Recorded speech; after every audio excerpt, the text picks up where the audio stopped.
Coucou tout le monde, j'espère que vous allez bien. On se retrouve aujourd'hui pour parler de la dernière collection de chez Natasha Denona, la Dream Collection, la My Dream Collection. Ce doit être la 248e vidéo que vous voyez au sujet de cette collection. Et si vous êtes là, si vous avez cliqué, merci beaucoup. J'espère que vous allez rester avec moi. On en a beaucoup parlé et je vous avoue que j'ai même hésité quelques secondes, pas longtemps, à vous faire cette vidéo aussi parce que je me suis dit, elles vont en avoir marre, on la voit partout. Mais voilà, moi, il a fallu du temps. Il me faut à peu près une bonne grosse semaine pour que Sephora me livre. Et donc, voilà, le temps de vous filmer la vidéo. J'arrive maintenant, mais donc, je vous parle de la palette pour les yeux. Il y a quand même des choses à dire et malheureusement c'est pas un 100%. Donc je vous parle de la palette pour les yeux, je vous parle de la palette pour le teint. Là aussi il y a des choses à dire et des bonnes choses. Et du rouge à lèvres. Je n'ai pas pris le crayon ni le gloss. Donc si vous avez envie de voir des swatchs, ce que je pense de tous ces produits, ce que j'ai à vous dire principalement sur la palette et comment j'ai fait ce look-ci, eh ben restez avec moi. Allez en avant, et donc aujourd'hui on va parler de la nouvelle collection de chez Natasha Denona, la Dream Collection. C'est donc sa collection de rêve, sa palette de rêve faite avec toutes les teintes qu'elle préfère. C'est vraiment sa palette faite sur mesure. Elle est assez personnelle cette collection, ne fût-ce déjà que par le packaging où vous retrouvez sur la palette son écriture, que d'ailleurs je trouve très jolie. Le packaging d'ailleurs je le trouve magnifique. On va commencer comme d'habitude avec la palette des yeux, avec les yeux. Donc mon teint n'est pas fait, j'ai juste fait mes sourcils et mis ma base à paupières. Et donc on va parler de cette petite palette. Alors dans un premier temps j'ai acheté la palette pour les yeux et le rouge à lèvres. Et puis, le lendemain de mon achat, j'ai vu la vidéo, la revue de Patty Alonso dans laquelle elle utilisait la palette teint, que j'ai commandée directement après parce qu'elle a, voilà, j'ai complètement craqué après avoir vu sa vidéo. Donc voilà, dans les faits, la palette, je l'ai déjà testée une seule fois. La palette teint, pas encore. Je l'ai reçue avant-hier. Hier, je vous filmais une vidéo, donc j'ai pas eu l'occasion. Donc on est sur un crash test pour le teint. On est sur une deuxième utilisation pour la palette pour les yeux. Niveau info, enfin petite parenthèse, la première utilisation que j'ai fait avec elle, c'est très bien passé. Alors, d'un point de vue prix, la palette se vend comme d'habitude dans son format midi au prix de 69 €. Je l'ai achetée sur Sephora. Et voilà à quoi elle ressemble. Bon, vous l'avez déjà vu passer, c'est clair. Mais voilà, cette palette, moi, c'est tout à fait ce que j'aime. J'ai pas toutes les Natasha Denona, par exemple, la rétro, je ne l'ai pas. Elle était beaucoup trop rose par rapport à mes goûts. Celle-ci, par contre, on a vraiment tout ce que j'aime. On a du froid, mais on a aussi un petit peu chaud, du chaud, mais du chaud que moi j'aime porter. Je vous avoue que, voilà, moi ces teintes-ci un peu burgundy, c'est vraiment pas celles qui me plaisent le plus, mais dans l'ensemble, j'aime beaucoup l'harmonie. Alors, oui, il n'y a rien de révolutionnaire dans cette palette. On a déjà vu ce genre d'harmonie, mais comme disait Gabi dans sa vidéo que j'ai regardée hier, comme dans 99% de nos palettes, on peut retrouver les teintes ailleurs. Quand on est des grandes fans de make-up, voilà, on a généralement déjà les fards dans une autre. Mais je trouve que l'harmonie ici est super bien faite. Alors, je vais vous donner quelques petites caractéristiques avant de vous parler des fards. Donc, je vous l'ai dit, la palette est très personnelle au niveau de sa composition. C'est vraiment les goûts de Natasha Denona. On retrouve sa signature juste ici. La palette est cruelty free. Elle a été faite en Italie. Elle est faite sans parabènes, pardon. Et donc, le packaging, je voulais vous le montrer peut-être de plus près. Je le trouve hyper réussi. Pour moi, c'est le plus beau de toutes les palettes de chez Natasha Denona. Après, donc là, le beige que vous voyez ici est un petit peu mat, enfin oui, il est mat, hyper salissant. Vraiment, je l'avais en main depuis quelques secondes que j'avais déjà fait une tache dessus, hyper salissant et pas super facile à nettoyer. Les taches de peinture sont en relief, je trouve ça, voilà, j'adore. Et comme d'habitude, vous pouvez bouger les fards dans la palette, vous pouvez les faire sortir avec un petit... voilà, vous utilisez un petit, je sais pas, un petit cure-dent peut-être, aucune idée, et vous les faites sortir et vous la réorganisez si vous voulez. Moi, je n'ai jamais fait ça. J'aime bien les garder telles qu'elles sont quand on l'achète. Alors, au niveau des fards, il y a 15 fards dans la palette et je suis super contente parce qu'il y a différents finis. Je vous ai parlé tout récemment de la Glam Palette. Vous savez que, enfin, moi, la Glam Palette, c'est une de mes favorites. C'est ma favorite au niveau harmonie, c'est froid. Quand je la vois, c'est tout ce que j'aime. Et je trouve que la qualité est très belle. Les mats de chez Natasha Denona font partie de mes favoris. Je trouve que les lumineux, les métallisés, d'un point de vue qualité, sont très beaux. Mais je trouve qu'il manque ce phare wow. Voilà, il manque des paillettes, il manque un phare qui envoie, à mon goût, encore une fois, attention. Hein. Mais voilà, quand on a testé certains phares comme Glam Shop, par exemple, où en un coup de phare, vous avez vraiment un effet hyper pailleté, hyper lumineux, mais moi, ça me manquait un petit peu. Et je suis contente parce que dans cette palette-ci, on a vraiment plusieurs finis. Alors, je vous incorpore maintenant des swatchs que je vous ai fait hier. Donc ben voilà, vous voyez tous les fards swatchés et il va falloir que je vous explique un petit peu l'histoire, surtout du deuxième swatch, hein, en partant du haut de ma main, le fard aspiration, donc ça c'est le fard marronné, donc je vais vous en parler juste après, mais donc vous voyez tout le reste des swatchs et honnêtement, à part aspiration, ça a swatché mais comme du beurre, comme un rêve. Et donc aspiration, ce qui s'est passé, ce que je vous explique, je vais un peu rabaisser la palette, j'ai mal au bras. Donc quand j'ai reçu la palette, j'ai tout swatché et ça s'est très bien passé. Voilà, je l'ai utilisé le lendemain sans utiliser aspiration.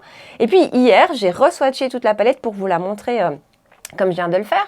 Et impossible de swatcher correctement ce fard. Donc je vous parle de celui-ci, mais vraiment impossible. Donc je crois que j'ai essayé de le swatcher une dizaine de fois. J'ai même demandé à mon chéri d'essayer de le swatcher sur son bras parce que je me suis dit c'est mon bras qui a un problème, c'est mon doigt qui a un problème, je ne sais pas. Impossible d'en tirer quelque chose. J'étais vraiment hyper frustrée et vous voyez le rendu que ça a donné.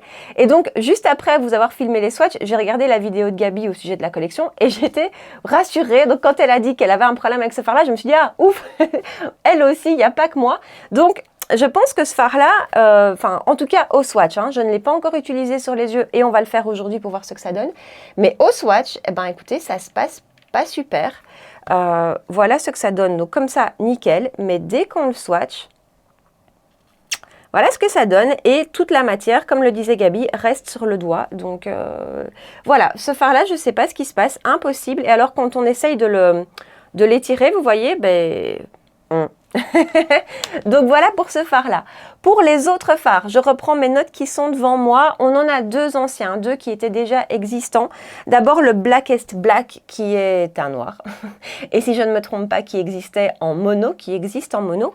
Et si mes infos sont bonnes, le second fard qu'on retrouve c'est Serenity. Alors je vais vous le swatcher parce que j'ai son équivalent qui était déjà existant. Donc je vais essayer de vous le swatcher en dessous du marron que j'ai fait à travers ma main. Donc Serenity qui est juste là et que je vous remontre dans la palette qui est juste ici, qui donc est l'équivalent, et c'est correct une fois que j'ai eu swatché, de celui-ci, c'est le fard Supernova. Ça c'est la palette Star, c'est la Star palette. Et donc je vais vous le swatcher juste en dessous et voilà les deux swatchs. Donc effectivement on est sur les mêmes fards. Et au niveau formulation, je vois pas réellement de différence. Honnêtement, ça swatch de la même manière. C'est aussi doux sous le doigt, aussi crémeux pour les deux. C'est un métallisé, je vous le remonte de plus près. C'est un métallisé classique, très joli, cela dit. Donc voilà pour les deux fards qui étaient déjà existants. Je vais effacer les swatchs que j'ai sur ma main et je vais vous parler du multichrome que vous avez déjà vu passer partout, que je n'ai pas encore testé sur les yeux, que j'ai hâte de tester, mais ce ne sera pas pour aujourd'hui, je pense. Et les deux duochrome. Donc en fait, quand vous allez sur la description de la palette sur le site de Natasha Denona, pour chacun des fards, elle vous donne son fini. Et donc, il y a deux fards dans la palette qui sont des Dazzling Duochrome. Comme elle dit, je vais vous les swatcher. C'est pas des duochromes comme Danessa Myrix, hein, vous allez voir. Alors, commençons avec le multichrome. C'est Vision. Encore une fois, je pense que vous l'avez déjà vu. Mais honnêtement, c'est un très joli multichrome, très fin. Vraiment très très fin et il swatch hyper bien. Il est très très joli. Après, c'est une harmonie de multichrome qu'on connaît, hein. Finalement, c'est entre guillemets un classique, mais je le trouve beau parce que c'est vraiment le genre de multichrome qui est facile à porter et il swatch hyper bien. Au niveau donc des Dazzling Duochrome, on a d'abord Thrill qui est juste ici, que je vais vous swatcher également. Le voilà, il est magnifique. Attendez, je vais vous diminuer la lumière. Hop, voilà, c'est un petit peu mieux quand même. Donc Thrill, il est là. On perçoit hein, le duochrome, c'est pas flagrant, mais on le perçoit. Vraiment, quand on regarde de tout près, on voit les petits shifts légèrement vert, doré, rose. Je pense que c'est un des plus beaux fards de la palette. Et le deuxième, donc, Dazzling Duochrome, c'est Invention, qui est juste ici. Alors, Invention est un petit peu plus, comment dire, friable, c'est ça le mot, sous le doigt. Donc, je vous fais le même type de swatch. Hein, voilà. Donc ça c'est Invention et lui il est limite un petit peu topper, enfin quoique quand même on arrive à avoir une belle opacité. Voilà, il est super joli aussi. Là aussi on voit les multi-reflets, mais à la limite je trouve que c'est dans celui-ci qu'on voit le moins les multi-reflets par rapport à Thrill qui est juste là. Bon, je pense que toutes ces explications étant données, je peux vous rapprocher et on va faire un make-up avec la palette. Alors, je sais pas encore très bien ce que je vais faire. Enfin, je sais que j'ai envie d'utiliser genre cette teinte-ci, cette teinte froide. Moi, c'est voilà. La première fois où je l'ai utilisée, je crois que j'ai utilisé 5 ou 6, 7 fards de la palette. J'ai vraiment pratiquement tout testé. J'étais plus allée vers les pêches. Aujourd'hui, je vous dis, je sais pas encore très bien. La seule chose que je sais, c'est que j'ai envie de commencer avec un Nurture qui est juste là et avec un pinceau A11 Ariel Morphe comme d'habitude. Et je vais appliquer ça en transition. Alors, fard un petit peu poudreux dans la palette, ça me dérange pas, mais voilà. De toute façon, moi, je n'arrive plus à faire mon teint avant mes yeux, c'est impossible. Donc voilà, mais donc le fard est un petit peu poudreux.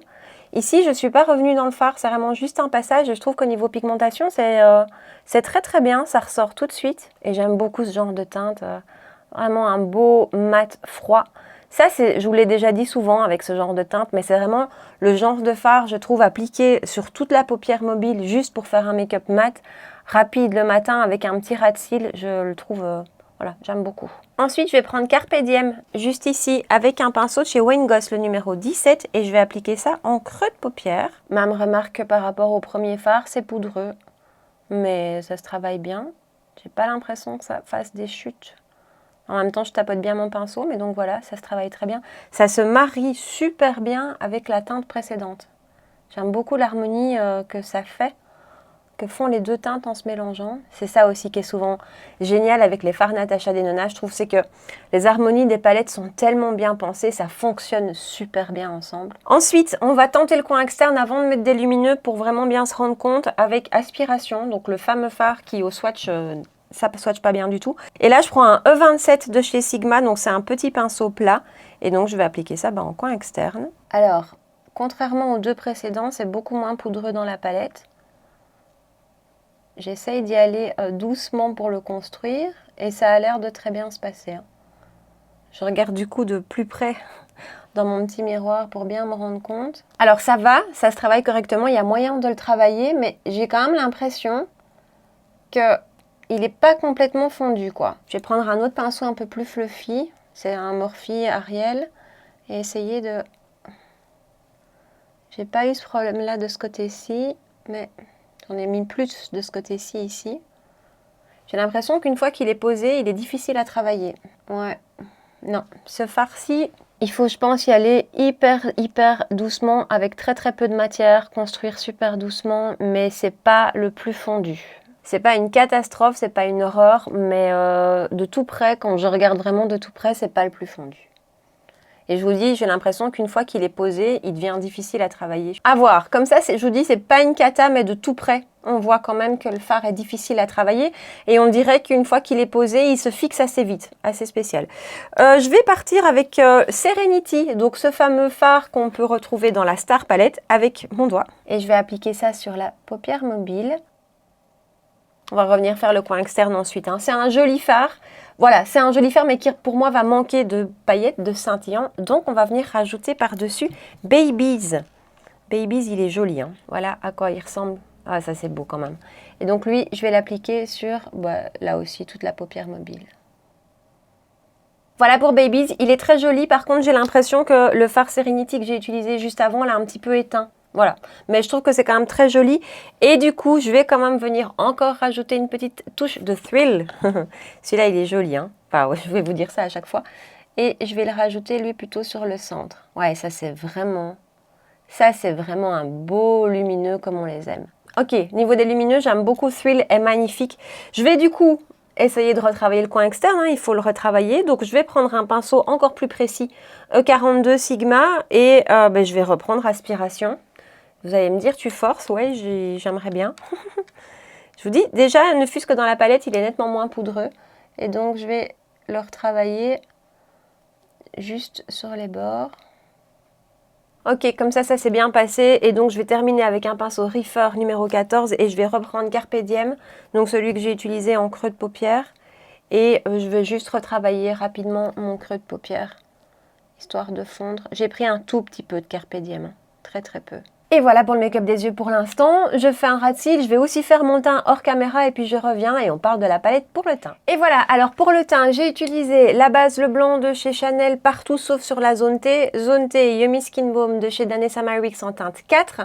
Sur le visage, à part sur la zone T, le fond de teint de chez Hourglass, voilà, je n'utilise que lui. Et en anti-cerne, j'ai utilisé celui de chez R.E.M. Beauty que j'ai en teinte Light 9P. Je vais terminer, ah oui, j'ai aussi poudré mon teint. Donc sur la zone T, à la houppette, avec la poudre de chez Huda, au pinceau sur l'extérieur, j'ai poudré mon anti-cerne. Et donc, on va terminer rapidement le make-up des yeux. On va faire de toute façon assez simple. On va prendre Nurture qui est juste ici, donc qui était ma teinte de transition. Pinceau A7 Ariel Morphe et je vais appliquer ça tout le long du ras de cils. Ensuite, je vais prendre Babies avec un Ariel Morphe A18 et donc je vais l'appliquer lui aussi tout le long du ras de cils. Et ensuite, je vais reprendre le fameux Aspiration avec un A7 comme tout à l'heure, le même que tout à l'heure, Ariel Morphe et je le mets en coin externe.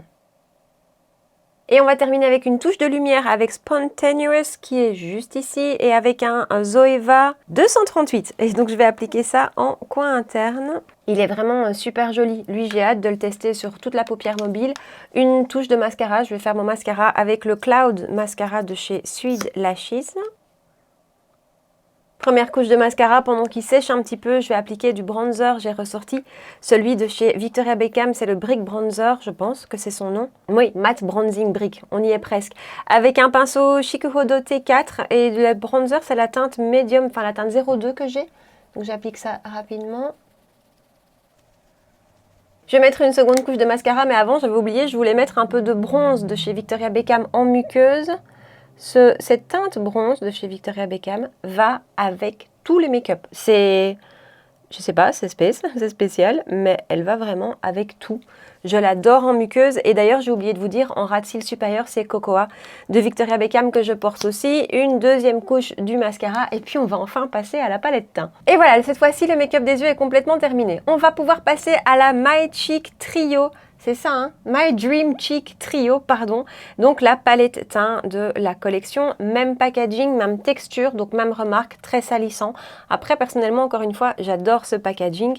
Et donc, elle se présente comme ceci. On a 3 produits teints, on a un blush, à chaque fois j'ai du mal, un blush, un highlighter crème et un highlighter poudre, un petit peu gel, hein. Je vais vous expliquer juste après. Je vous incorpore les swatchs que je vous ai fait hier. Franchement, au niveau texture, niveau swatch, c'est magnifique, c'est très très beau. Encore une fois, je pensais pas la prendre cette palette et puis pour finir, je l'ai vue chez Patty Alonso et j'ai eu un coup de cœur. Elle est pas donnée, hein, 49,90 €, je trouve que c'est cher, vraiment. D'un point de vue prix, on a 2,5 grammes pour le blush, d'un point de vue quantité, pas prix. 2,5 grammes pour le blush, 2,8 pour l'highlighter en crème et 3,5 pour l'highlighter en poudre. Et donc, d'un point de vue texture, le blush d'abord, elle dit sur son site que c'est une formule gel tech. Alors je ne sais pas très bien ce que c'est gel tech longue tenue. Honnêtement, sous le doigt, c'est pas du tout crémeux. C'est vraiment beaucoup plus poudreux qu'autre. Enfin, pas poudreux, c'est pas ça. Texture poudre, mais par contre, c'est pas poudreux du tout dans le pan. Et niveau pigmentation, regardez, en épaissage, c'est pas énorme. Par contre, ça peut tout à fait se construire. La teinte... Voilà, la teinte, je la trouve parfaite. C'est un pêche un peu rose ou un rose un peu pêche sans être corail. On arrive à bien chipoter sur des teintes quand on est fan de make-up, hein. Mais voilà, gros coup de cœur sur la teinte. Le deuxième pan, c'est donc un highlighter en crème. Et là, il n'y a aucun doute, c'est ultra crémeux. Voilà, c'est un petit peu humide sous le doigt. Elle l'appelle la Cream Base. On va donc l'utiliser comme ça en base d'highlighter. Ça risque d'envoyer du lourd. Et le troisième, c'est un highlighter qui est... regardez comme c'est beau. C'est pas poudreux du tout, hein. Elle dit aussi gel to powder. Ouais, c'est vraiment une texture sublime. C'est absolument sublime. Je ne vois pas de paillettes, donc je vous l'ai swatché au-dessus. Voilà, enfin en même temps vous venez de voir les swatchs, je viens de vous les incorporer. Je ne vois pas de paillettes à l'intérieur. Niveau teinte, pour moi j'ai l'impression que ça va être un petit peu clair pour maintenant. Ça sera bien pour l'hiver. Alors on va commencer avec l'highlighter crème qui est juste ici. Donc elle le dit cream base, donc on va tester ça d'abord. Je vais l'appliquer au doigt dans un premier temps. Je testerai peut-être à l'éponge de l'autre côté. On va voir comment ça se passe au doigt. Ouais, on va y aller direct, hein. On va voir ce que ça donne. J'ai pas mal mis mon doigt, c'est malin. C'est très joli, ça a vraiment un effet mouillé, hein. un effet... c'est en même temps, c'est la texture qu'on ressent sous le doigt. Hein. Alors j'en ai mis jusqu'ici, c'est malin. C'est très très beau. Et c'est fait super vite. Par contre, faites pas comme moi, prenez-en juste sur le bout du doigt. Moi, j'ai été en mettre sur tout le doigt, c'est malin. Mais, ah ben j'ai même pas essayé à l'éponge, du coup, c'est malin. Mais non, c'est très bien au doigt. Et n'oubliez pas, j'ai poudré mon teint, hein, juste en dessous. Donc ça se passe super bien. Et j'ai pas du tout l'impression que ça mette l'emphase. C'est même pas une question d'impression, ça ne met pas l'emphase sur mes pores. Et pourtant, croyez-moi, pardon, ici j'en ai des pores. C'est très beau ça. Pourtant, au swatch, je pensais que ça allait moins me plaire. Eh ben non, ça c'est magnifique.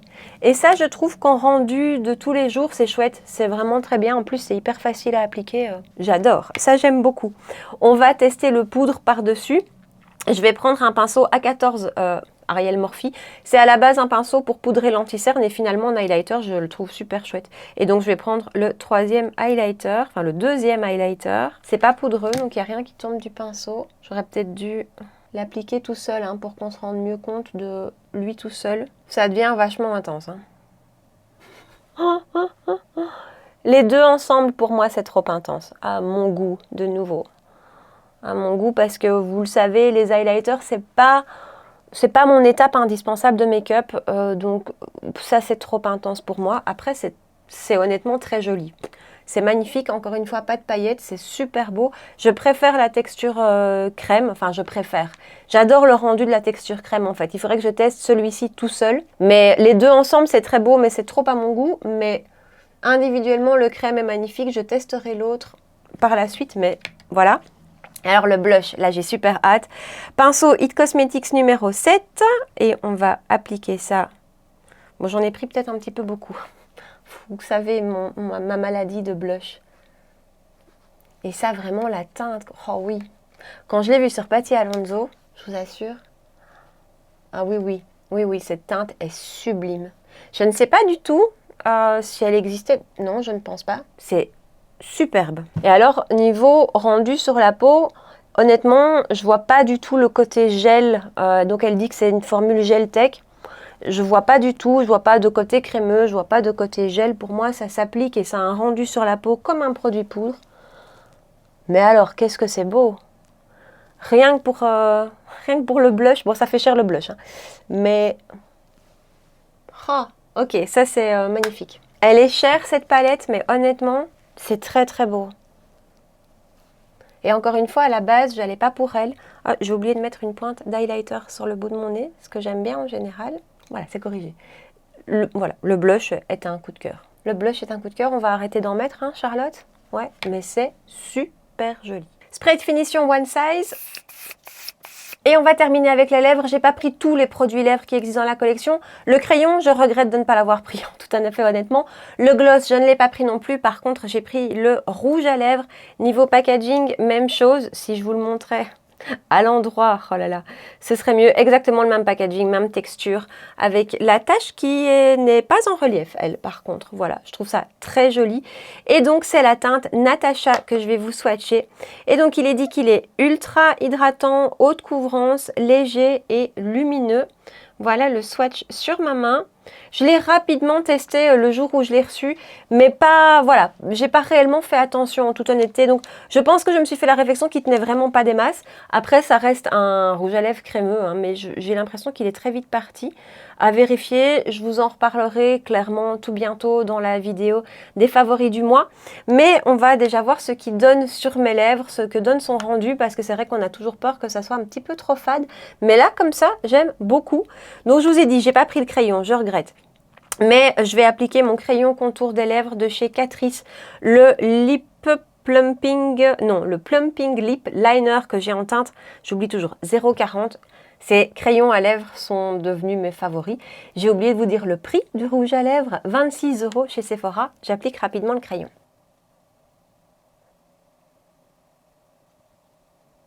Je ne l'ai pas appliqué sur le centre des lèvres pour que vous ayez quand même une vraie idée du rendu du rouge à lèvres.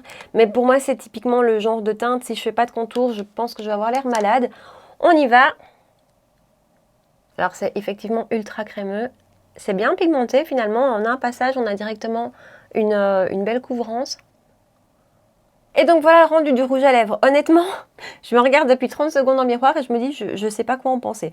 Niveau texture, c'est ultra agréable. C'est limite un baume à lèvres au niveau confort, au niveau hydratation, donc top. Comme je vous le disais, bonne pigmentation. C'est vrai qu'en un passage, on a une belle pigmentation. Joli rendu sur les lèvres, un peu lumineux. Maintenant, au niveau de la teinte, je ne sais pas. Voilà, c'est pas atroce, mais je trouve que c'est quand même un petit peu trop fade. À voir en fait, je sais pas, il faut que je me voie à la lumière du jour, à l'extérieur, que je vois à l'usage. J'aime beaucoup, je vous dis, son rendu, sa texture. Niveau de sa teinte, je crois que j'aurais aimé quelque chose d'un tout petit peu, un chouïa plus soutenu. Mais donc voilà son rendu et voilà le look final du jour. J'espère que cette vidéo vous a plu. Si vous êtes encore là, merci, parce que c'est vrai que je sais que je suis loin d'être une des premières avec cette collection et que vous avez dû la voir passer partout et que vous en avez peut-être un petit peu marre. Donc voilà, merci si vous êtes encore là. Dites-moi ici en bas dans les commentaires, rejoignez-moi ici en bas, dites-moi si vous avez craqué, ce que vous en pensez, si vous avez eu la même déconvenue que moi sur ce fard Aspiration. Pour moi, dans l'ensemble, si je dois faire un point sur cette collection, un petit bilan sur cette collection, j'aime beaucoup. Voilà, j'aime tout dans cette palette, à part ce fard Aspiration. C'est triste, franchement, c'est... Voilà, c'est triste parce que c'est le seul qui vraiment est décevant. Pour le reste, je trouve que pour ce que j'ai testé jusqu'ici, en tout cas, attention, hein, j'en suis très contente. Je vais tester le duochrome dans les prochains, triochrome dans les prochains jours et je vous reviens. Mais à part le marron, tout s'est bien passé. L'autre jour, quand j'ai fait un make-up avec la palette, niveau tenue, rien à dire, irréprochable, top. Donc voilà, j'aime beaucoup l'harmonie, j'aime beaucoup l'idée autour de la palette, le côté, enfin autour de la collection, le côté très personnel, voilà, très chouette. La palette pour le teint, encore une fois, c'était pas d'emblée ce que j'allais acheter, je vous l'ai dit, et pourtant je la trouve superbe. C'est un gros coup de cœur, regardez l'highlighter, très très fan, j'aime beaucoup.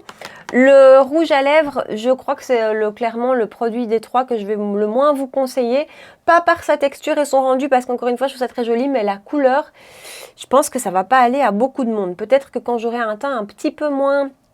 bonne mine, ça ira mieux. Mais voilà, ça des trois, c'est le produit que je vais, je pense, le moins utiliser.